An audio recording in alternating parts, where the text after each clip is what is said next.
The desperate search for Nancy Guthrie is now in week 3 as her daughter Savannah releases a new plea to her mother's suspected abductors. I wanted to come on, and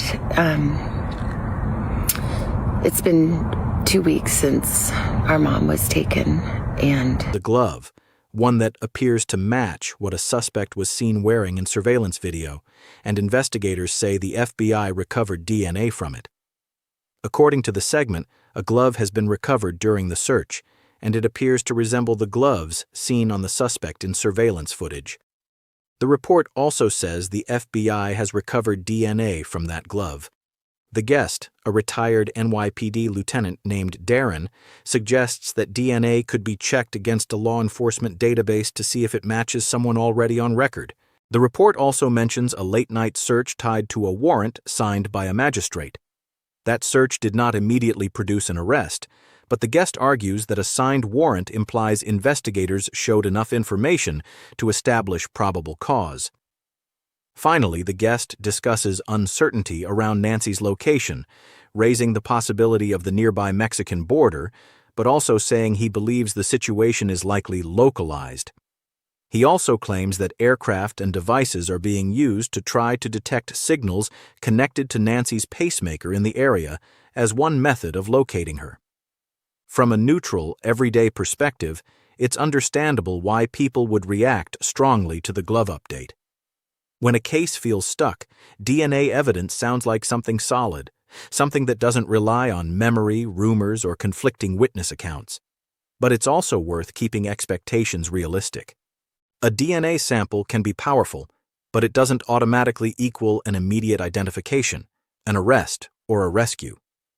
Even if DNA is recovered, there are still practical questions. Is the sample usable? Is it complete? Does it match anyone in an existing database? And if there is a match, what does that match actually prove about what happened and when? None of those details are confirmed in this report, so the glove is best seen as a lead, potentially a major one, but still a lead.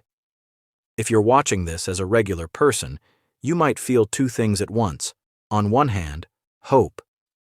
The guest's excitement reflects what many people want to believe, that investigators are closing in, and that Nancy can still be brought home safely. On the other hand, frustration or anxiety, especially after hearing that a prior search tied to a warrant didn't result in an arrest.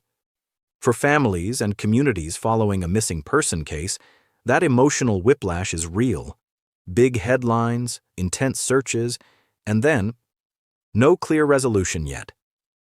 One reasonable viewpoint is that law enforcement appears to be working aggressively, recovering physical evidence, seeking warrants, analyzing surveillance video, and exploring technical ways to locate Nancy. People who hold this view may see the glove as a sign that the investigation is tightening. Another reasonable viewpoint is more cautious. TV updates can emphasize the most dramatic-sounding detail, even when the investigative process is slower and more uncertain.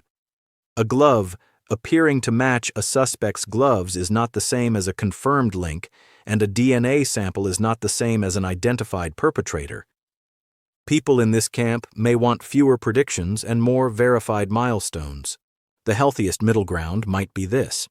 It's fair to feel encouraged that investigators reportedly have DNA from an item connected to the suspect seen on video.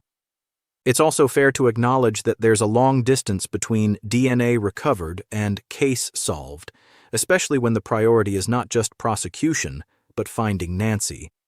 If anything, this kind of update highlights how investigations often move, through incremental steps, some public, many not, and rarely in a straight line. Right now, based strictly on this report, the story is still unfolding. The glove and the DNA analysis could become a meaningful break, or it could turn into one more lead that takes time to verify. Either way, the most important thing is the same: finding Nancy and getting clear answers. As viewers, the best approach may be to stay patient, stick to confirmed information, and leave room for uncertainty. Because in cases like this, certainty usually arrives only at the very end.